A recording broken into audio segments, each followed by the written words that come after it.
درمیان مکمل کر دیا، سارا کے سارا ثواب سے بھر دیا گیا۔ 100 دفعہ لا الہ الا اللہ پڑھ لو تو 100 دفعہ سبحان اللہ، 100 دفعہ الحمدللہ، 100 دفعہ اللہ اکبر، 100 دفعہ لا الہ الا اللہ۔ اچھا، اس کی ترتیب میں بھی کوئی مسئلہ نہیں۔ صحیح مسلم میں ایک حدیث جو میں پہلے بیان کر چکا،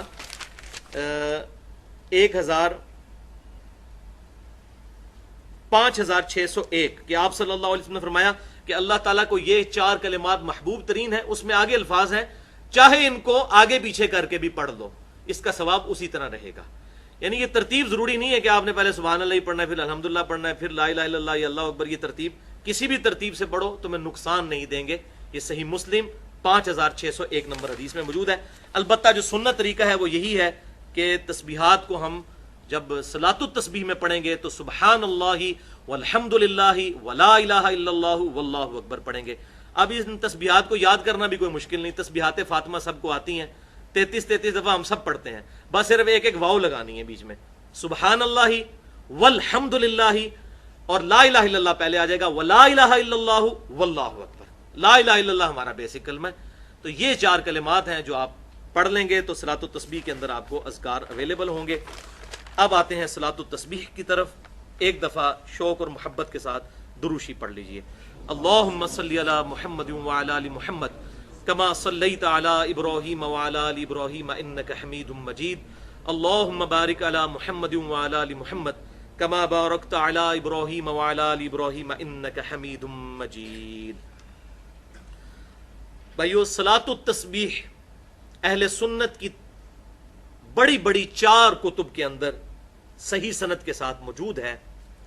سنن نبی داؤد میں انٹرنیشنل نمبرنگ کے مطابق 1297 نمبر حدیث، جامعہ ترمذی میں 481 نمبر حدیث، سنن ابن ماجہ میں 1386 نمبر حدیث، اور المستدرک للحاکم میں صحیح سند کے ساتھ 1192 نمبر حدیث۔ ان 4 کتابوں میں صلاۃ التسبیح کی فضیلت اور اس کا طریقہ موجود ہے۔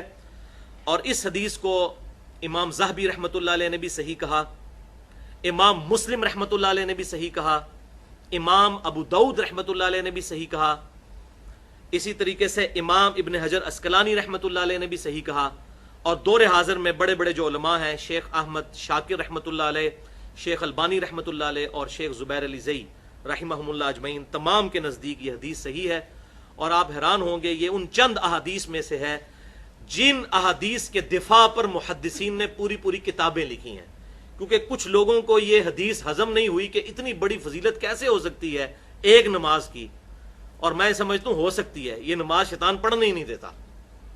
تو کچھ لوگوں نے اس پہ جرح کی تو محدثین نے مستقل کتابیں لکھی اس حدیث کے دفاع پر۔ لہذا الحمدللہ اہل سنت کے تمام محدثین کا، جو بڑے بڑے محدثین ہیں ہمارے اسلاف، ان کا اس پر اتفاق ہے کہ حدیث بالکل صحیح سند کے ساتھ موجود ہے۔ اور خصوصاً امام ابو حنیفہ رحمۃ اللہ علیہ کے جو شاگرد خاص ہیں، اور امام بخاری رحمۃ اللہ علیہ کے دادا استاد ہیں سیدنا عبداللہ ابن مبارک رحمۃ اللہ علیہ المتوفہ 181 ہجری، جو بہت بڑے محدث ہیں، وہ اس حدیث جو صلاۃ التسبیح ہے اس کے کافی وہ ڈیفینڈر ہیں، اور اس کے سارے مسائل جامعہ ترمذی میں ان سے نقل کیے گئے ہیں۔ امام ترمذی نے ایک واسطے سے، وہ امام ترمذی کے بھی پردادا استاد ہیں، کیونکہ امام بخاری امام ترمذی کے استاد ہیں، اور عبداللہ ابن مبارک امام بخاری رحمۃ اللہ علیہ کے دادا استاد ہیں، بخاری اور مسلم میں ان سے احادیث ہیں۔ لہذا 481 نمبر حدیث جامعہ ترمذی میں عبداللہ ابن مبارک سے لی انہوں نے سارے مسائل صلاۃ و تسبیح کے سمجھنے کے لیے، وہ آج انشاءاللہ ساتھ ڈسکس بھی ہو جائیں گے۔ بھائیو، امام کائنات سید الاولین والآخرین شفیع المذنبین رحمۃ للعالمین سیدنا و مولانا امام اعظم محمد رسول اللہ صلی اللہ علیہ وسلم نے اپنے چچا عباس ابن عبد المطلب رضی اللہ تعالی عنہ کو مخاطب کر کر ارشاد فرمایا۔ حدیث کا ریفرنس میں پہلے دے چکا 4 کتابوں سے، اب ورڈ بائی ورڈ، لفظ بائی لفظ میں یہ الفاظ پڑھنے لگا ہوں تاکہ آپ کو اس کا ٹیسٹ بھی فیل ہو۔ آپ صلی اللہ علیہ وسلم نے اپنے چچا سے فرمایا، چچا جان، کیا میں آپ کو کچھ عنایت نہ کروں؟ کیا میں آپ کو کوئی تحفہ پیش نہ کروں؟ کیا میں آپ کو اس عمل کی وجہ سے 10 خصلتوں والا اچھا انسان نہ بنا دوں؟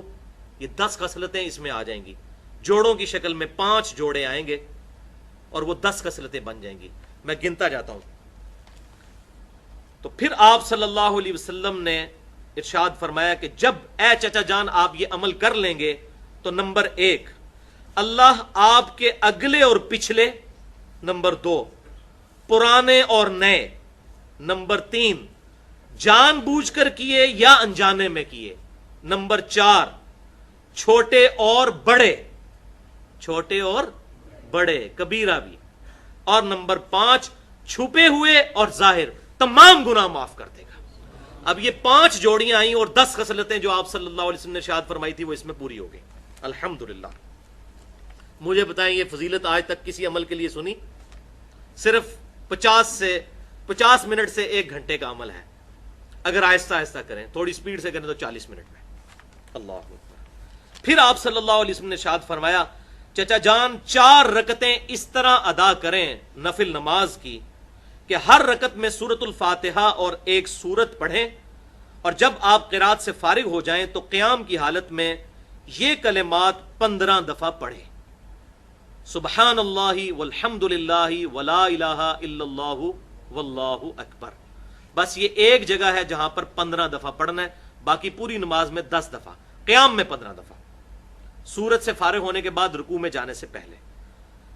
پھر آپ رکوع میں جائیں اور رکوع میں انہی کلمات کو 10 مرتبہ دہرائیں، پھر رکوع سے اٹھ جائیں اور 10 بار یہی کلمات پڑھیں، پھر سجدے میں جائیں اور ان کلمات کو 10 دفعہ پڑھیں، پھر سجدے سے سر اٹھائیں، یعنی دونوں سجدوں کے درمیان جو جلسہ ہے اس میں 10 مرتبہ پڑھیں، پھر دوسرے سجدے میں جائیں اور اس میں 10 مرتبہ اس تسبیح کو پڑھیں، پھر سجدے سے سر اٹھائیں اور قیام میں جانے سے پہلے یعنی جلسہ استراحت کے اندر دوسرے سجدے کے بعد پھر بیٹھ جائیں، جو ہم بیٹھتے ہیں، لیکن عام نمازوں میں اس میں کچھ تسبیحات نہیں پڑھی جاتی، لیکن صلاۃ و تسبیح میں اس دوسرے جلسہ استراحت میں یہ 10 دفعہ پڑھیں گے، تو یہ کل ایک رکعت میں 75 مرتبہ ہو جائیں گے۔ اس طرح ان 4 رکعتوں میں یہ عمل دہرائیں تو کتنا ہو گیا؟ 75 ضرب 4، 300 مرتبہ یہ عمل ہو جائیں گے۔ اور پھر آپ صلی اللہ علیہ وسلم نے پھر 5 باتیں ارشاد فرمائی، چچا جان ہو سکے تو یہ نماز روزانہ ادا کریں، اگر روزانہ نہ ادا کر سکیں تو ہر جمعے کو ادا کر لیں، ہر جمعے کو ادا نہ کر سکیں تو ہر مہینے میں 1 مرتبہ ادا کر لیں، اگر ہر مہینے نہ پڑھ سکیں تو ہر سال میں 1 مرتبہ، اور اگر سال میں 1 مرتبہ بھی نہ پڑھ سکیں تو چچا جان زندگی میں 1 دفعہ اس نماز کو ضرور پڑھیے گا۔ اللہ اکبر۔ آپ اندازہ کریں، آپ صلی اللہ علیہ وسلم کی ذرا ترغیب کا انداز دیکھیں، روزانہ نمبر 1، نمبر 2 نہیں پڑھ سکتے تو جمعے کے جمعے، نمبر 3 مہینے کے مہینے، نمبر 4 سال میں 1 مرتبہ۔ اب رمضان شریف کا مہینہ ہے، اس میں تو ہمیں توفیق ہو جانی چاہیے، سال میں 1 مرتبہ، اس کیٹیگری میں تو ہم فعال کر ہی جائیں کہ سال میں 1 دفعہ، یا رمضان کے ہر جمعے میں پڑھ لیں، سال میں 1 دفعہ، نہیں تو کہا کہ زندگی میں چچا 1 دفعہ نماز یہ ضرور پڑھ لینا۔ کیا انداز ہے ترغیب کا، الحمدللہ۔